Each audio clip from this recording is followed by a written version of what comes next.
Hola, hoy vamos a meternos de lleno en un tema que es fascinante y a la vez bastante inquietante dentro de la psicología. Vamos a hablar de los juegos psicológicos, ¿sí? Esos patrones que repetimos una y otra vez en nuestras relaciones y que siempre acaban haciéndonos sufrir. ¿Por qué lo hacemos? Bueno, pues esa es la gran paradoja que vamos a intentar desentrañar juntos hoy. A ver, pensemos un segundo en esto porque seguro que es algo que nos suena. ¿Cómo es posible que una persona se pase años aguantando a una pareja que le hace la vida imposible? ¿O por qué volvemos a tener la misma discusión de siempre con nuestra familia? Y en el trabajo, ¿qué pasa con esa sensación de acabar siempre igual con ese compañero o esa jefa? Pues no, no es ni casualidad ni mala suerte. Para nada. Hay algo mucho más profundo moviéndose por debajo. La clave de todo esto está en unos guiones ocultos, como un programa que se nos instaló en la infancia y que dirige nuestras interacciones sin que nos demos ni cuenta. El análisis transaccional, la escuela de Eric Berne, fue la que les puso nombre, juegos psicológicos. Y ojo, que el nombre engaña, ¿eh? Porque de divertidos no tienen absolutamente nada. Son más bien como tragicomedias en las que somos protagonistas sin habernos leído el guión. Vale, para poner un poco de orden en todo este lío, esta es la hoja de ruta que vamos a seguir. Primero, vamos a definir qué son estos guiones ocultos. Después, iremos al meollo de la cuestión, las 8 pseudoventajas o beneficios, entre muchísimas comillas, que sacamos de todo esto. Luego, exploraremos las alternativas sanas, la salida del juego. Y para terminar, una herramienta práctica para analizarlos. Venga, vamos al lío. Muy bien, pues empecemos por el principio, como tiene que ser. ¿Qué es exactamente un juego psicológico? Necesitamos tener la base bien clara para poder construir sobre ella. Vale, esta es la definición técnica, la de Verne. Suena un poco densa, pero vamos a desglosarla, que es más fácil de lo que parece. A ver, transacciones ulteriores. Esto quiere decir básicamente que hay un doble mensaje. Por un lado está lo que decimos y por otro lo que realmente estamos comunicando a nivel psicológico. Luego dice superficialmente racionales. Claro, porque en la superficie todo parece lógico. Pero aquí viene lo importante. Todo esto avanza hacia un resultado previsible, o sea, un final que ya conocemos y que, spoiler, no es bueno. Es ese malestar que se repite. Y todo ocurre a través de una trampa, un gancho del que ninguno de los jugadores es consciente. Verne, que era un genio para estas cosas, usó una analogía que es buenísima. La pesca. Fijaos, primero está el cebo. Es esa frasecita, esa pregunta, la carnada que esconde la trampa. Luego la flaqueza. Es el punto débil de la otra persona, lo que hace que pique. El cebo se engancha justo ahí. Tercero, la respuesta. ¡Zas! La persona pica, muerde el anzuelo y ya está dentro del juego. El cuarto paso es el cambio, el giro de guión. De repente, quien picó se da cuenta de que no había carnada, que hay un anzuelo afilado y está atrapado. Y por último, el beneficio final, que de beneficio tiene poco. Es esa emoción chunga, ese rebusque que cada jugador se lleva a casa. Un sentimiento negativo, pero que curiosamente nos resulta familiar. Y esto nos lleva a la pregunta del millón.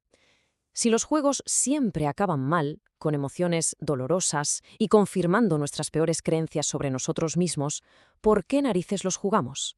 ¿Qué hace que nuestro niño interior se aferre a ellos como a un clavo ardiendo? Pues aunque suene increíble, la respuesta es que sacamos beneficios. Y no es uno ni dos, no. Son 8. 8 motivos potentísimos e inconscientes que nos mantienen atrapados. Ojo, no son ventajas de verdad, ¿eh? Por eso se llaman pseudoventajas. Son como sucedáneos, sustitutos baratos de necesidades auténticas que nunca aprendimos a satisfacer de forma sana. Y vamos a verlas una por una, porque aquí de verdad está el kit de la cuestión. Venga, vamos con las 4 fundamentales. La primera, la biológica. Dicho en plata, los juegos nos dan caricias, o sea, estímulos. Es que el cerebro necesita interacción. Y hay un dicho terrible pero muy cierto. Más vale una patada que la indiferencia. Un juego es una forma segura de conseguir atención. La segunda, la existencial. Con esto confirmamos nuestra posición en la vida, esa idea que nos formamos de niños sobre quiénes somos. Nos da seguridad, aunque sea negativa. La tercera, la emocional. Los juegos nos permiten sentir rebusques, esas emociones falsas pero familiares que hemos ido coleccionando.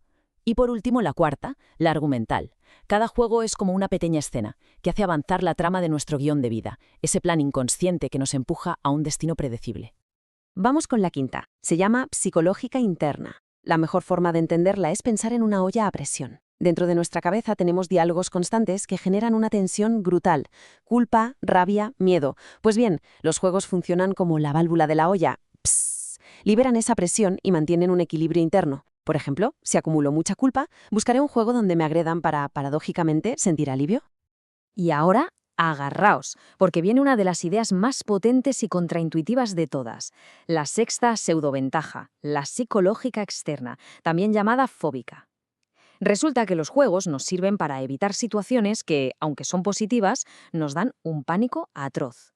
Verne lo resumía en una frase: los juegos, en el fondo, sirven para evitar la intimidad.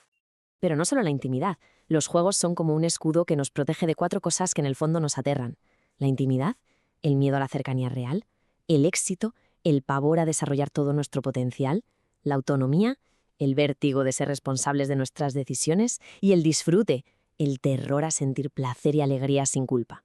¿Y por qué nos da miedo algo tan bueno? Pues porque de pequeños no nos dieron permiso, aprendimos que esas cosas eran peligrosas. Y llegamos a las dos últimas, que son sociales.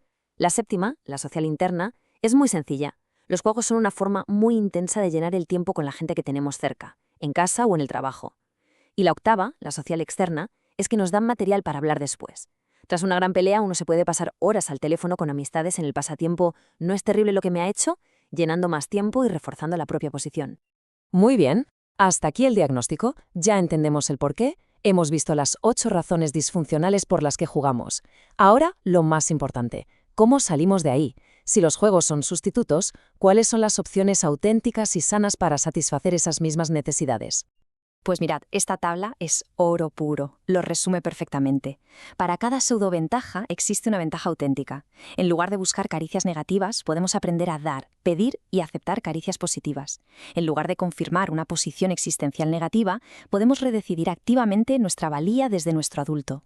En vez de coleccionar rebusques, podemos aprender a sentir y expresar nuestras emociones auténticas de forma directa. La salida es esta: ir reemplazando una por una estas estrategias fallidas por otras que sí nos nutran de verdad.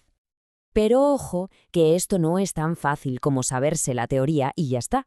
El cambio se topa con 2 muros gigantes. El primero es la ignorancia, que es no saber todo esto que estamos contando.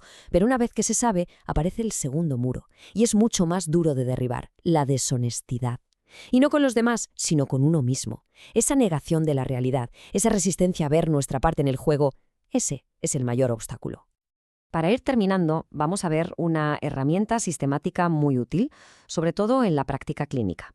Una vez que sospechamos que hay un juego en marcha, ¿cómo podemos analizarlo de forma rigurosa para entenderlo y poder intervenir? Este método nos permite diseccionar cualquier juego. Se empieza dándole un título que lo resuma, como «Ahora te tengo, desgraciado».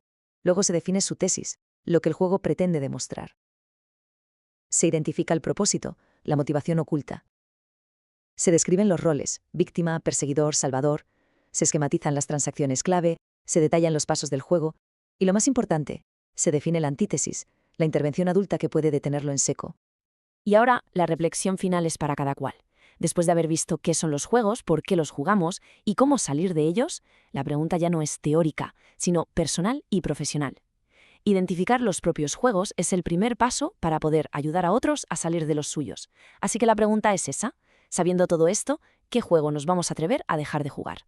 La decisión está en nuestras manos.